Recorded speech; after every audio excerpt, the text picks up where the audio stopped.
Usa ka kinabuhi ang nakalas epekto sa kusog nga pag-ulan na may resulta sa pagdahili sa yuta sa Domingo sa gabi Disyembre 1, 2024 sa Sitio Calma, Barangay Tisa sa siyudad sa Sugbo.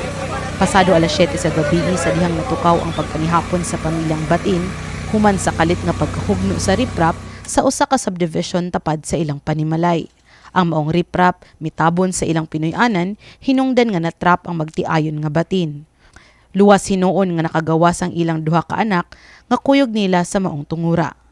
Kanang pagkatabuan naman kay dito ko sa muad kay lagalahi man ko na moto na itawag ko sa kamango dito sa balay niya muna nadatugan daw sila ba.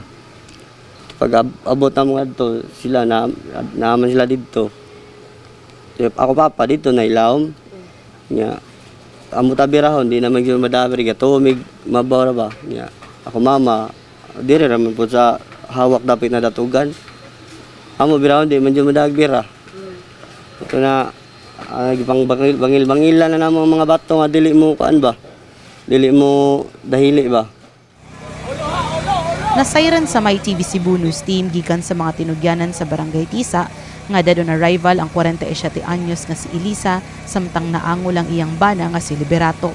Pasado alas 12 na sa tungang gabi na rescue si Liberato samtang dayo ng alas 3 sa kadlawon nakuha ang iyang asawa. Gibutyag sa mga tinugyanan sa Cebu City Disaster Risk Reduction and Management Office nga ang maong trahedya resulta sa wayhuno nga pagbunok sa kusog nga ulan. Cebu City Mayor Raymond Alvin Garcia nga maong hitabo resulta sab sa wala pagtuman sa environmental laws sa dakbayan. Again, that was a result of not following many of our laws, including our 3-meter easement. If nakabantay ka, tapad magyapon to sapa. So, ato na sang giawhag no ang Office of the Building Official to do their investigation. Gawa sa hinabang gikan sa Cebu City Social Welfare and Services, mipasalig sab ang barangay ug ang representante sa subdivision sa pagtunol og tabang sa pamilya. Mopahigayon sab sila og kaugalingon nga investigasyon sa pagkahugno sa riprap. And ma'am, ongoing sad me talks with the family na ako'y other representative of the company na personally reaching out to the family.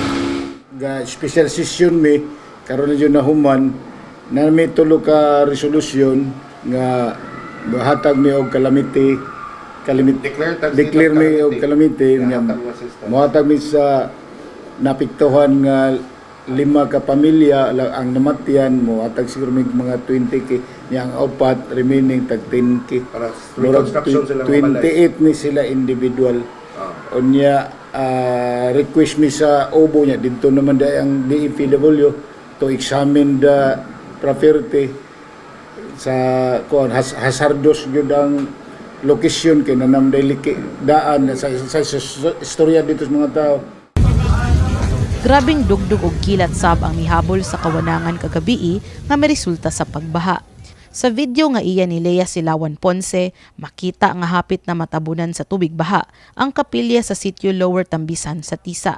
Samtang niabot na sa second floor sa ilang balay ang baha. Gani doon na sa usa ka mall nga nakasinati og leaking tungod sa grabing pag-uwan. Samtang gibahaan sab ang kadalanan sa dakbayan sa Sugbo, sama sa Colon ug Osmeña Boulevard ug Mambaling area nga nakaapiki sa daghang mga motorista.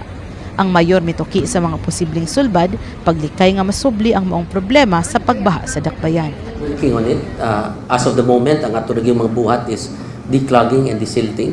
So we will work very hard for that again. Nakita na nato gabi nga grabe ang lunop o grabe ang baha.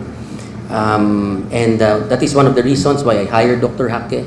That is also one of the reasons kano naa may mga pending mga mini dams o gabion dams nga atong panghimuon dito sa kabukirang barangay sa siyudad sa Sugbo kay para nato ni masulbad. Kauban si Eliza Piñaranda, kini si Angelica Faisanyal alang sa My TV Cebu.